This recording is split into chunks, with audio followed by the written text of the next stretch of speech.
The morning sun cast long shadows across the dig site as Dr. Lisa Morgan wiped sweat from her forehead. She had been working at this old military depot for 3 months now, carefully brushing dirt away from pieces of metal and concrete. The place had been buried for centuries, forgotten by almost everyone on Earth. Lisa loved her job as an archaeologist. Every day brought new discoveries about how people lived long ago. Today felt different, though. Her sensors were picking up. Something big buried deep under the ground. Something made of metal. Something that didn't belong with the other small artifacts she usually found. The year was 2387, and Earth was a peaceful place now.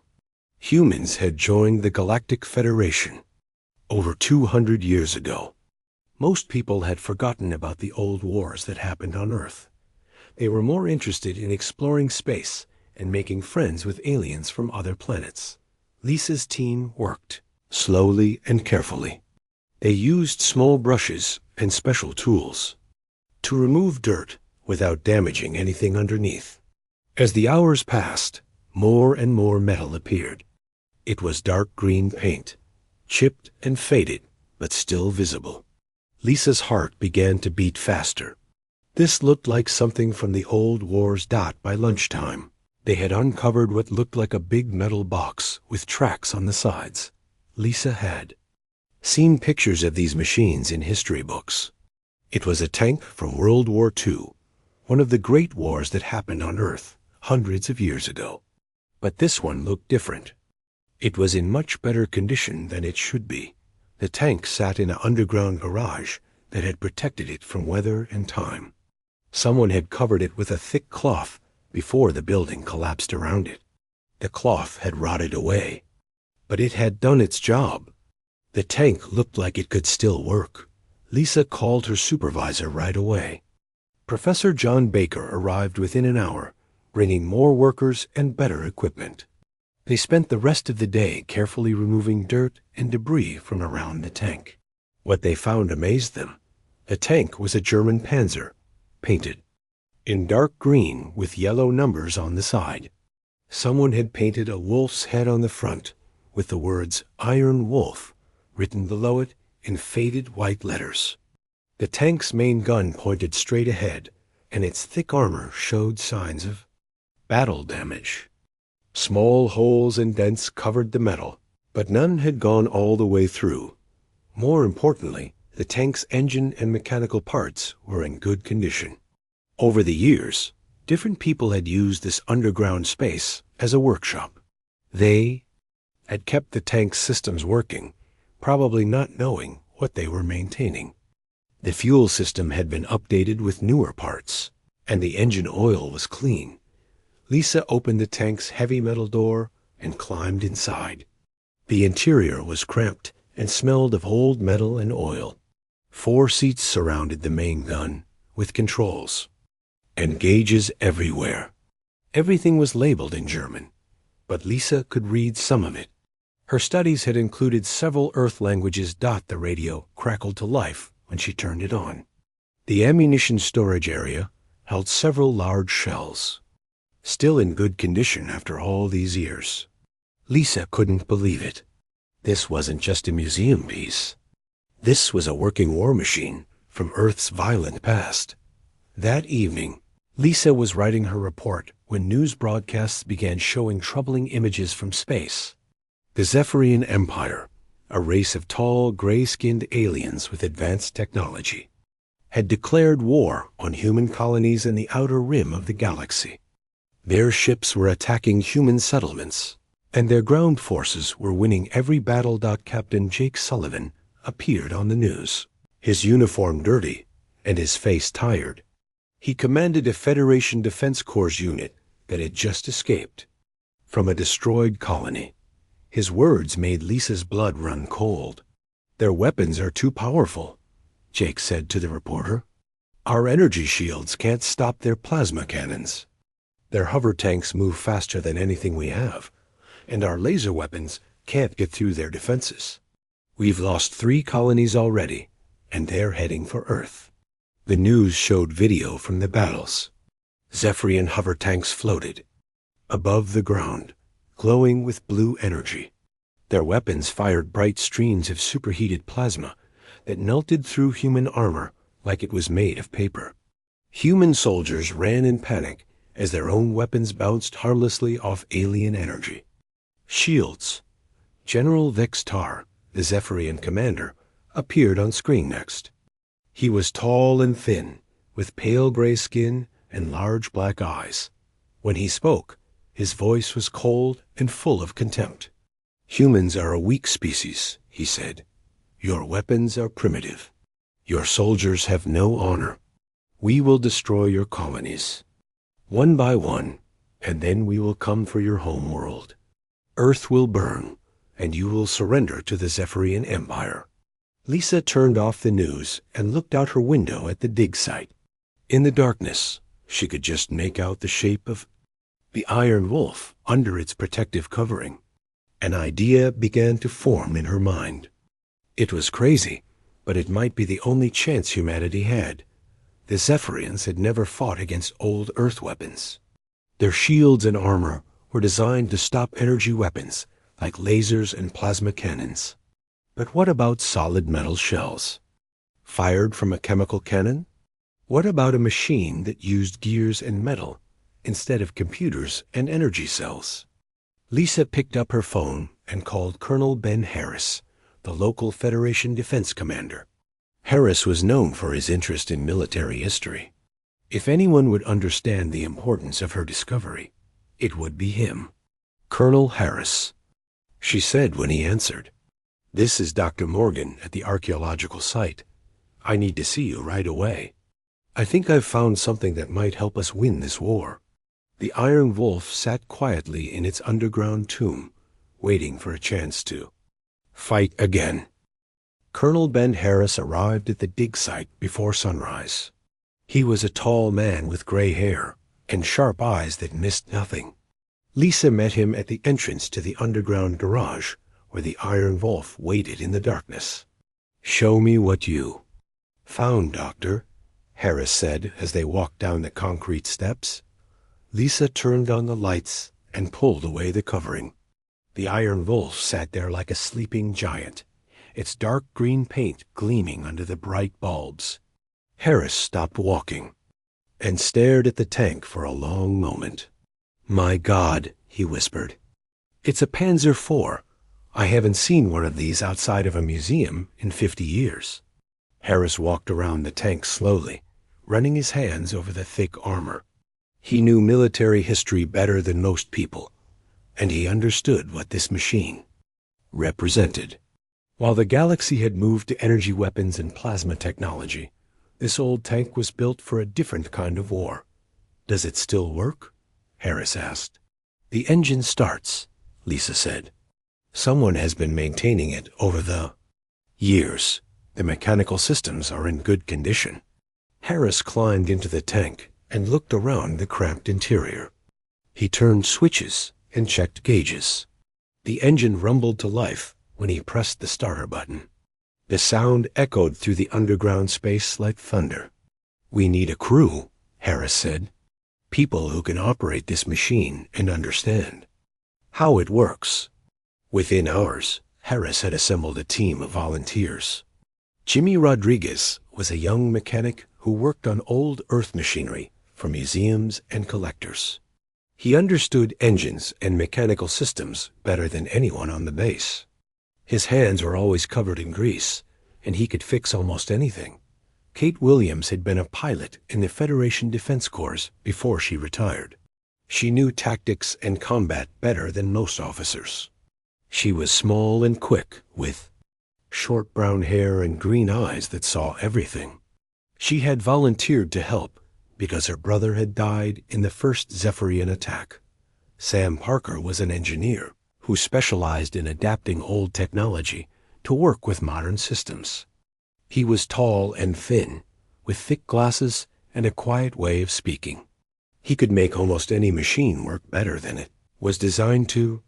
The three volunteers gathered around the Iron Wolf as Harris explained the situation. News from the outer colonies was getting worse every hour. The Zephyrians had destroyed 2 more human settlements, and their forces were moving toward Earth's core systems. Their weapons are too advanced for us to fight, Harris said. But this tank might be different. It's built with technology they've never seen before. Jimmy crawled under the tank to examine the engine and drive system. The fusion cell replacement. Looks good, he said. Whoever did this work knew what they were doing. But we should upgrade the cooling system and check all the mechanical parts. Kate studied the tank's armor and weapons. The main gun is a 75mm cannon, she said. It fires solid metal shells using chemical explosives. The Zephyrians have never faced kinetic weapons like this. Sam looked at the tank's simple electrical system. No computers, no energy signatures, he said. Their sensors are designed to detect Federation technology. This tank might be invisible to them. While the team worked on the Iron Wolf, reports continued to arrive from the front lines.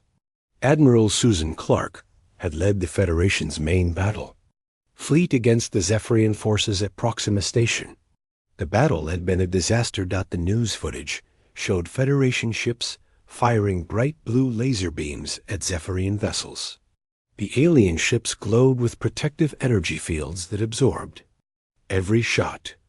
Meanwhile, Zephyrian plasma cannons cut through Federation hulls like they were made of paper. Admiral Clark's flagship, the Endeavour, had taken a direct hit to its main reactor. The explosion lit up space for miles around. Clark and her crew had escaped in life pods, but the Federation had lost its most powerful warship. We can't fight them with energy weapons, Clark said in her report to Earth Command. Their shields are too strong, and their plasma cannons are more powerful than anything we have. We need a new strategy, or we're going to lose this war. General Vexstar appeared on the news again that evening. His pale gray face showed no emotion as he spoke to human populations across the galaxy. Your resistance is pointless, he said. We have destroyed your strongest fleet. Your weapons cannot hurt. U.S. Soon we will establish a base on your moon, and from there we will attack Earth itself. You will surrender, or you will die. The team working on the Iron Wolf watched the broadcast in silence. They all knew what was at stake. If the Zephyrians reached Earth, billions of people would die. Jimmy had been working on the tank's engine all day. The power system is running perfectly, he said. I've modified the tracks for better traction, and the transmission is smooth. This machine is ready to fight. Kate had been studying Zephyrian tactics using Federation intelligence reports. They use hover tanks that float above the ground, she said. Their weapons are plasma cannons that can melt steel, but they rely on energy sensors to find targets. Sam had been working on the tank's communication system. I've connected it to Federation radio networks, he said. We can coordinate with other units if needed. But the tank's basic systems are still mechanical. No computers for them to hack or disable. Harris looked at his team and felt something he hadn't felt in days. Hope. The Iron Wolf wasn't just an old machine. It was a weapon that the Zephyrians had never encountered. It represented a way of fighting that the aliens didn't understand.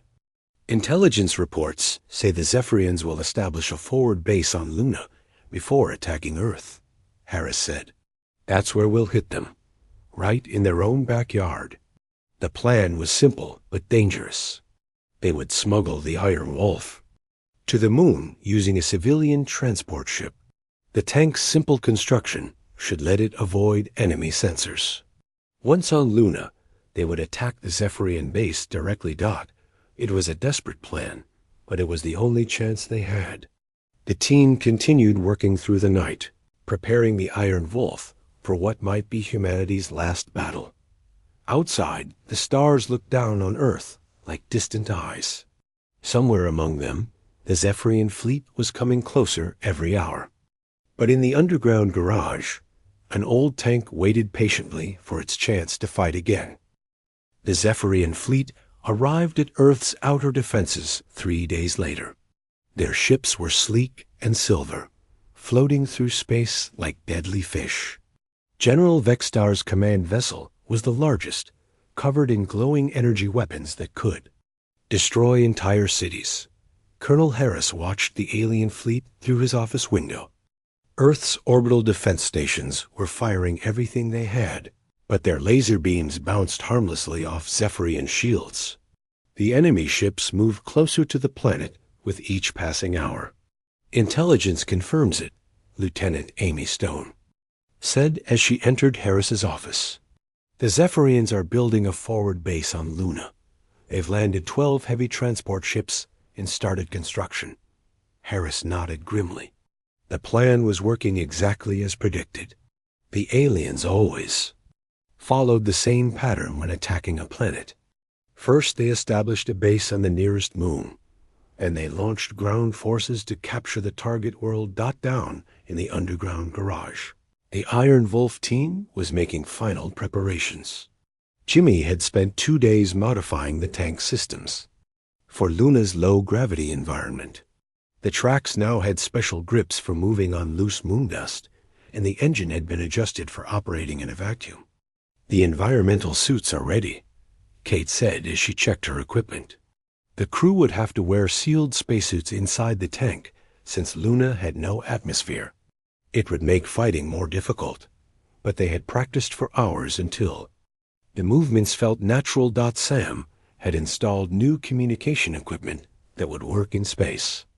"We'll be able to talk to each other and coordinate with Earth Command," he said. "But remember, there's a 3-second delay for radio signals between Earth and Luna." The civilian transport ship Mercy's Hope sat in Earth's main spaceport, waiting for its secret cargo. Captain Ryan Davis was an old friend of Harris who had volunteered for the dangerous mission. His ship looked like a medical transport, complete with red crosses painted on the hull. "The Zephyrians won't suspect a medical ship," Davis explained. "They follow galactic law about not attacking hospital vessels.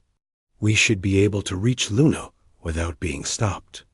The Iron Wolf was loaded into the Mercy's Hope's cargo bay using a special crane. The tank fit perfectly, hidden beneath medical supplies and emergency equipment. To any scanner, it would look like rescue gear being delivered to Luna's civilian research stations. While the team prepared for departure, the battle for Earth's orbital defenses continued.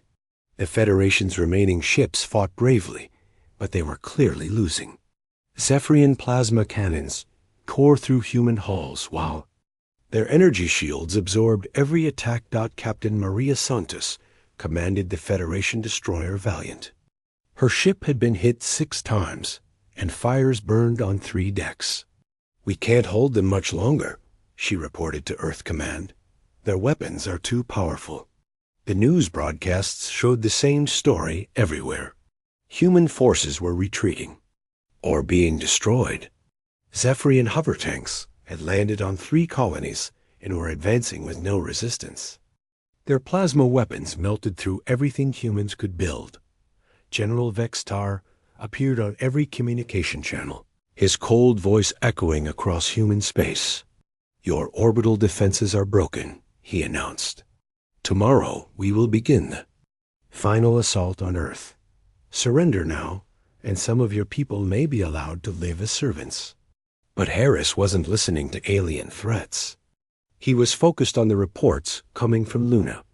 Zephyrian forces had established a massive base in the Sea of Tranquility, the same area where humans had first landed on the moon centuries ago. The base included dozens of hover tanks, plasma artillery, and anti-aircraft weapons. "They have 47 combat vehicles," Lieutenant Stone reported, "all of them equipped with energy shields and plasma cannons. The base is defended by force fields that can stop any energy weapon we have." Kate studied the intelligence photos carefully. "Their hover tanks patrol in groups of 3, she observed. "They follow set patterns, probably programmed into their computers.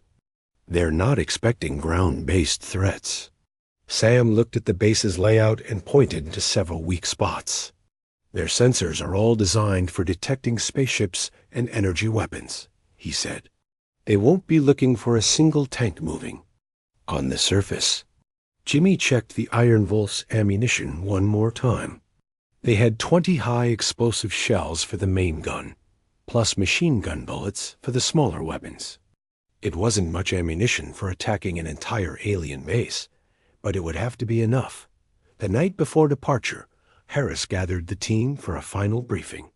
The 4 volunteers sat around a table covered with maps and photographs of the Zephyrian base. Everyone knew this might be their last mission.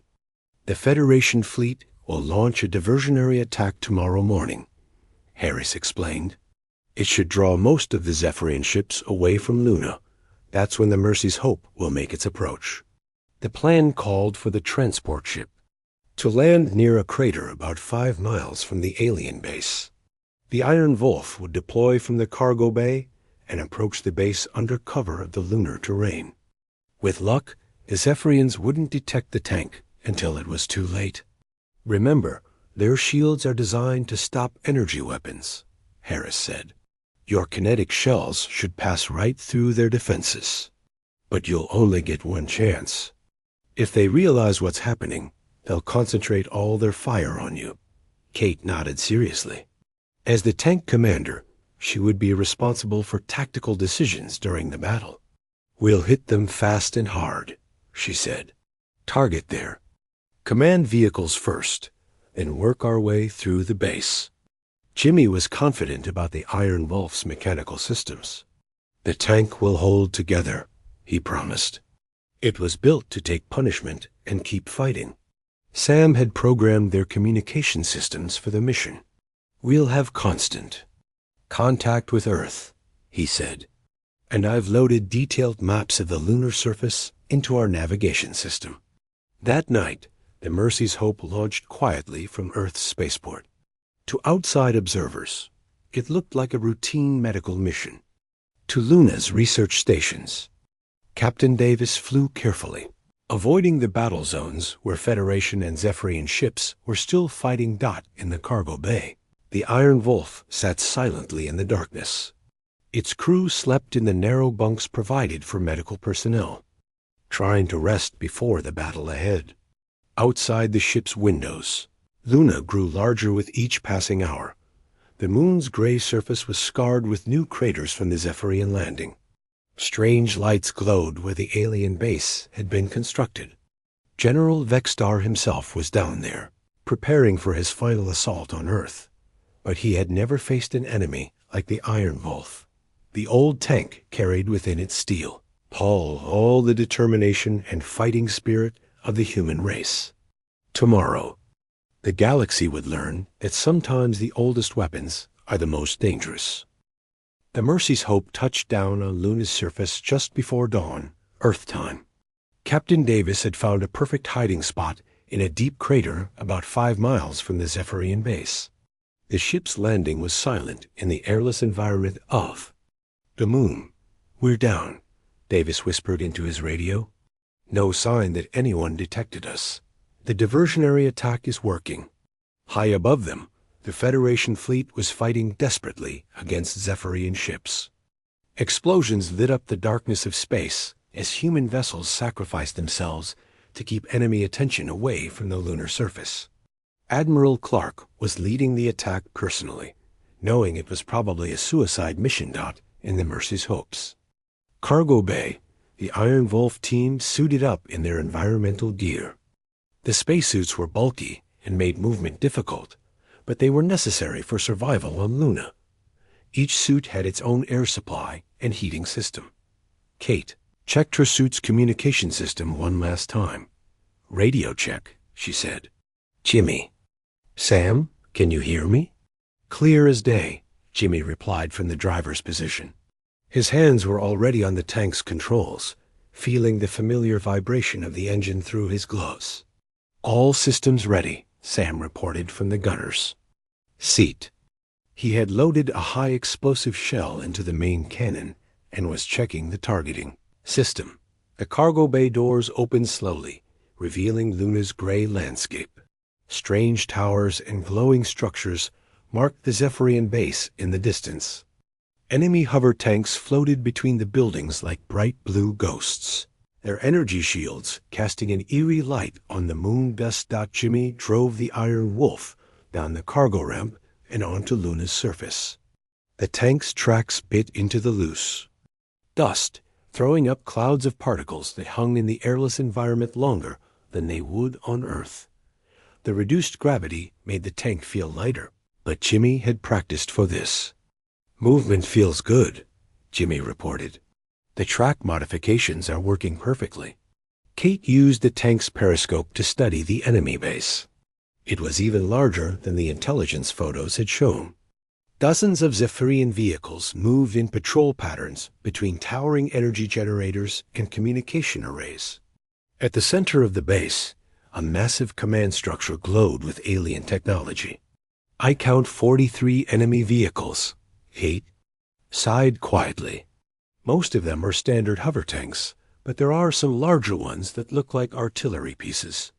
The Iron Wolf began its approach, moving from crater to stay hidden. The tank's dark green paint helped it blend with Luna's shadows, and its simple construction made it invisible to Zephyrian energy sensors. The aliens were looking for spaceships and energy signatures, not a mechanical vehicle crawling across. The surface. Sam watched the enemy patrol patterns through his gun sight. "They're following computer programs," he observed. "Same routes, same timing. They're not expecting any ground threats." The closest Zephyrian hover tank floated past the Iron Wolf's hiding spot without stopping. Its pilot was looking up at the space battle, not down at the lunar surface. The alien vehicle was sleek and advanced, with glowing blue energy shields and a plasma cannon that could melt steel. But the Zephyrian had never seen anything like the Iron Wolf. The old Earth tank was built for a different kind of war, when battles were fought with metal and explosives instead of energy and plasma. Its thick steel armor and chemical-powered weapons were alien technology to the aliens. "Target in sight," Sam whispered as he lined up his shot. The nearest enemy hover tank was only 50 meters away, floating motionless as its pilot scanned the sky for threats. "Fire," Kate ordered. The Iron Wolf's main gun roared silently in the vacuum of space. The high explosive shell crossed the distance in less than a second and struck the young guard, Zephyrian hover tank, directly in its center mass. The alien pilot had no time to react. The shell passed straight through the enemy vehicle's energy shield, as if it wasn't there. The shield was designed to disperse plasma and laser attacks, but it had no defense against a solid metal projectile traveling at high speed.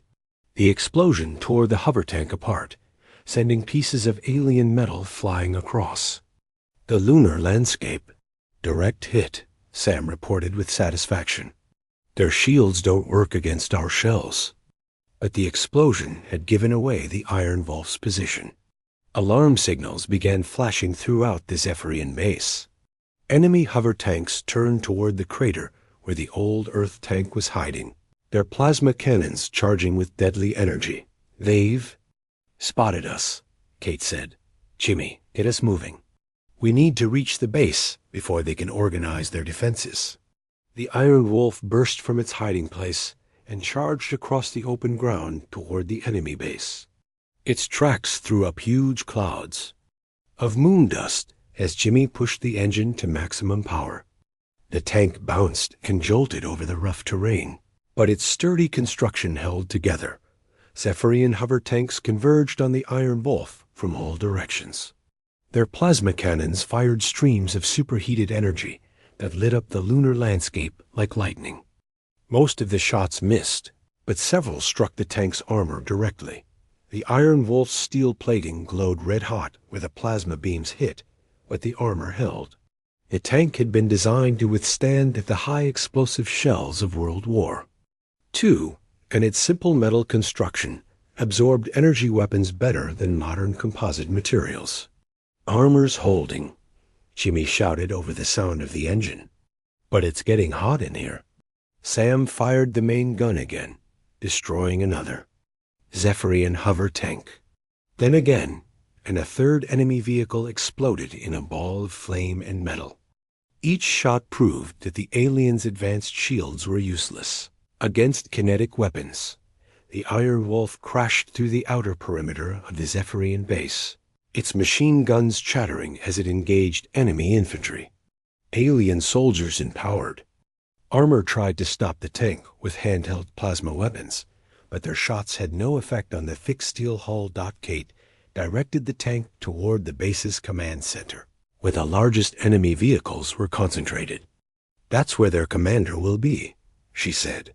"If we can take out their leadership, the rest might retreat." But General Vextar had no intention of retreating. The Zephyrian commander was furious that a primitive human vehicle had penetrated his defenses. He climbed into his personal command tank, a massive hover vehicle armed with the most powerful weapons in the alien arsenal. "Destroy that primitive machine," Vextar ordered his remaining forces. "All units, concentrate fire on the human tank." 20 Zephyrian hover tanks surrounded the Iron Wolf, their plasma cannons charging for a coordinated attack. The old Earth. Tank was outnumbered and surrounded, with nowhere to run, but Kate smiled grimly inside her helmet. This was exactly the kind of fight the Iron Wolf had been built for. 20 Zephyrian hover tanks surrounded the Iron Wolf in the center of the alien base. Their plasma cannons glowed with deadly energy as they prepared to fire together. General Vextar's voice echoed across the communication channels, filled with rage and disbelief. "How is this possible?" The alien commander demanded. "A primitive machine is destroying my forces. Focus all weapons on that tank and obliterate it." Kate looked through the Iron Wolf's periscope at the enemy vehicles closing in from all sides. The old tank was trapped with nowhere to run, but she felt calm. This was the moment they had trained for. This was why they had come to Luna. "Sam, load another shell," she ordered. "Jimmy, keep us moving. We're going to fight our way to their command center." The Iron Wolf's engine roared as Jimmy spun the tank in a tight circle, its tracks throwing up clouds of moon dust. The sudden movement confused the Zephyrian targeting systems, and their first coordinated attack missed by several meters. Plasma beams scorched the lunar surface, where the tank had been moments before Sam fired the main gun at the nearest hover tank, and another enemy vehicle exploded in a shower of metal and sparks. The Iron Wolf's machine guns chattered continuously, sending streams of bullets at alien infantry positions. The simple kinetic weapons cut through energy shields like they were made of paper. "Their shields can't stop solid projectiles," Sam shouted with excitement. "Every shot is getting through." But the Iron Wolf was taking damage too. Plasma beams struck the tank's armor repeatedly, heating the steel to dangerous temperatures. The interior of the tank became an oven, and the crew's environmental suits were working overtime to keep them cool. "Hull temperature is critical," Jimmy warned. "We can't take much more of this." Kate spotted General Vextar's command vehicle moving toward them through the base. It was twice the size of a normal hover tank, with multiple plasma cannons and thick energy shielding. The alien commander was coming to finish the fight personally. "There's their leader," Kate said. "Sam, can you hit that big one?" "Give me a clear shot," Sam replied. Adjusting his targeting system, Jimmy swung the Iron Wolf around to face the approaching command vehicle.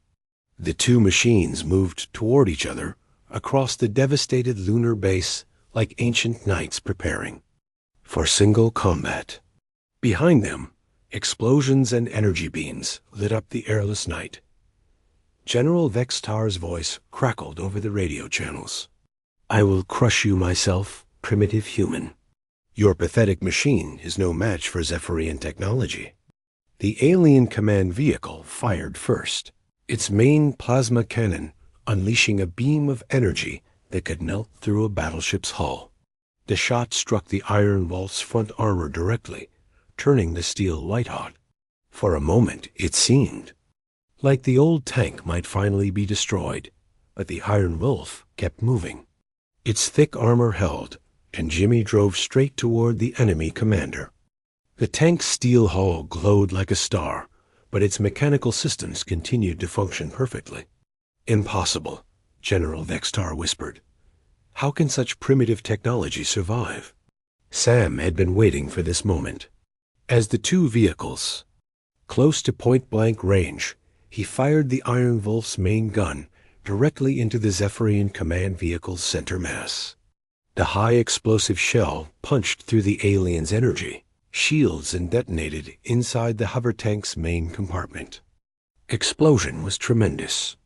General Vextar's command vehicle disintegrated in a ball of fire that could be seen from Earth. The blast wave knocked nearby hover tanks off their flight paths and shattered windows in the base's command structures. With their leader dead, the remaining Zephyrian forces began to panic. Their coordinated attacks fell apart as individual commanders tried to retreat or surrender. Some hover tanks fled toward their transport ships, while others simply stopped fighting and powered down their weapons. But the Iron Wolf wasn't finished. Kate directed Jimmy toward the base's main communication array, a towering structure that connected the lunar base to the Zephyrian fleet above. If they could destroy it, the alien forces would lose coordination across the entire star system. "One more target," Kate said grimly. "Let's make sure they can't regroup." The Iron Wolf crashed through the base's inner defenses, its tracks crushing alien equipment and installations. The few remaining Zephyrian soldiers fled in terror as the old Earth tank rumbled past their positions. Nothing they had could stop.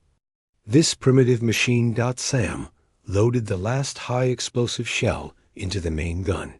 "This is our final shot," he said. "It better count."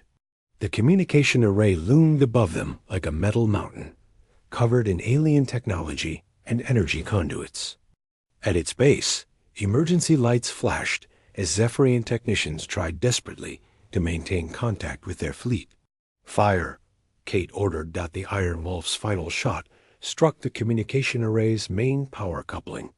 The explosion cascaded through the entire structure, causing a chain reaction that brought the whole tower crashing down. Pieces of alien technology scattered across the lunar surface as the base's communication systems went silent. Above Luna, the Zephyrian fleet suddenly found themselves cut off from their ground forces. Without coordination from the surface, their attack on Earth's orbital defenses began to falter. Ship commanders started making their own decisions, and the alien formation fell apart. News of the victory spread across human space within hours.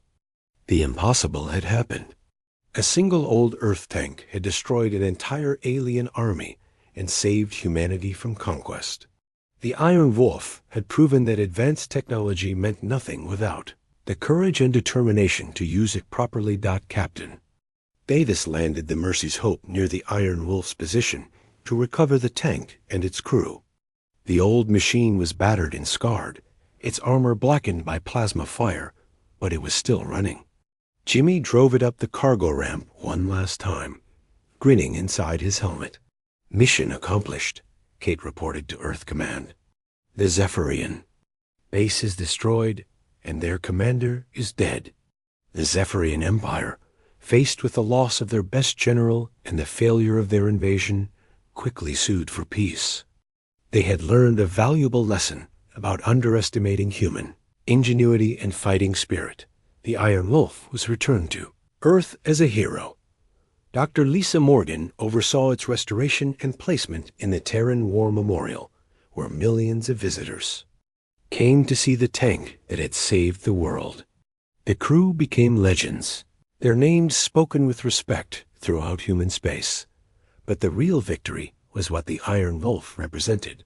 It showed the galaxy that humanity's strength came not from having the best technology, but from the willingness to fight with whatever tools were available. Sometimes the oldest solutions were the most effective. Years later, when other alien races threatened human colonies, they would remember the story of the Iron Wolf. They would think twice before attacking a species that could turn museum pieces into weapons of war. The old Earth tank had become a symbol of human determination that would inspire generations to come.